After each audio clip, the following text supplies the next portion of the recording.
señor Sánchez, o que está a acontecer coa corrupción é extremamente grave. Unha corrupción que realmente, se ollarmos para atrás, podemos comprobar como é sistémica e estrutural no réxime de 78. Por iso afecta os dous partidos que o sustentan e que viñeron alternándose no goberno. E tamén por iso o PP non pode dar leccións sobre corrupción, ou, por ser máis exactos, non pode dar leccións de combate á corrupción, porque de corrupción sí que pode.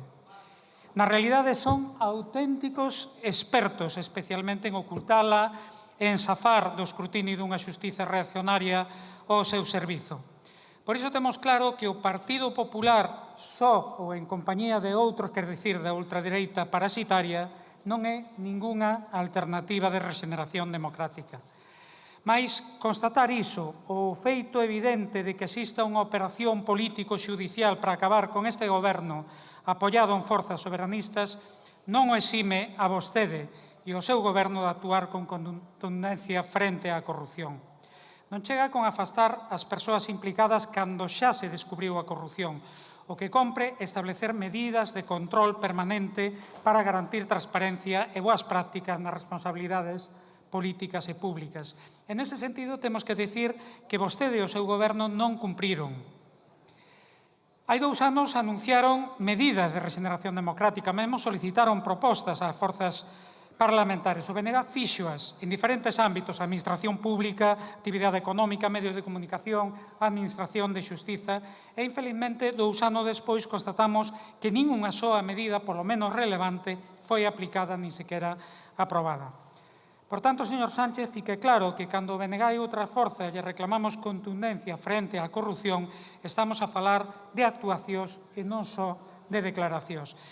E iso implica tamén colocar o foco non só nos corruptos, senón tamén nos corruptores. Hoxe moita xente está escandalizada e con razón coa ridícula condena ao corruptor Aldama e de que non teñan nin siquiera que devolver, nin entrar en prisión, nin devolver o diñeiro que poda quedar co botín de guerra. Mas, infelizmente, isto é o habitual.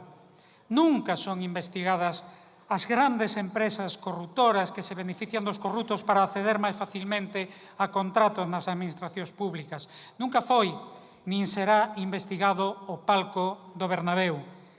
E temos claro que, en canto non se actúe tamén contra os corruptores, a corrupción continuará.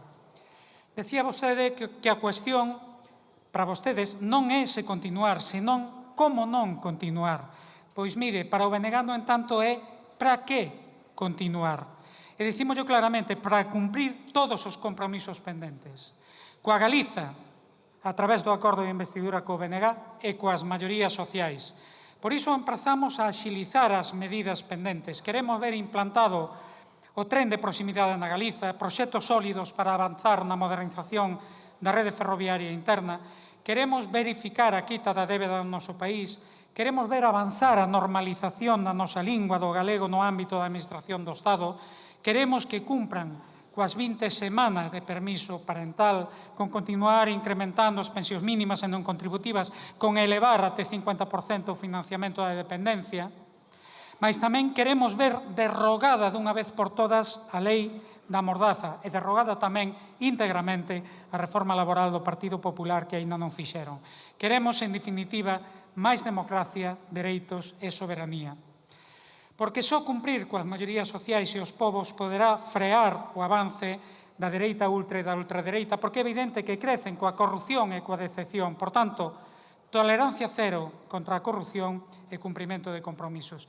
E o BNG queremos dicilo claro, non imos dar un cheque en branco a ninguén, mas tamén nunca imos facilitar nin por activa nin por pasiva un goberno da dereita ultra e da ultradereita. Porque, saben que, na Galiza sufrimos as políticas do Partido Popular, ese partido intrinsecamente corrupto, con consellos de ministros enteiros imputados e condenados, con Montoro facendo negocios dende o seu despacho no Ministerio, con M. Rajoy, aínda sin identificar, recibindo sobres en diñeiro negro, con Alberto Quirón amparado por unha xustiza corrupta, reaccionaria e posfranquista. E o sumo da indecencia foi escoitar pontificar sobre corrupción nesta tribuna Núñez Feijóo, o amigo do narco, o que beneficiou antes, durante e despois da pandemia familiares e amigos, como a súa prima Eloína Núñez, que despois colocou o marido, ou a súa irmá, a empresa que dirixe a irmá Micaela Núñez Feijóo, beneficiada nada máis e nada menos que con 1.573 contratos a dedo da Xunta de Galiza entre 2018 e 2024. E non é iso, finalizo, non é iso que queremos para o Estado. De feito, o BNG está traballando para acabar co goberno da indecencia na Galiza, mas aquí depende fundamentalmente do que fagan vostedes. Moito obrigado.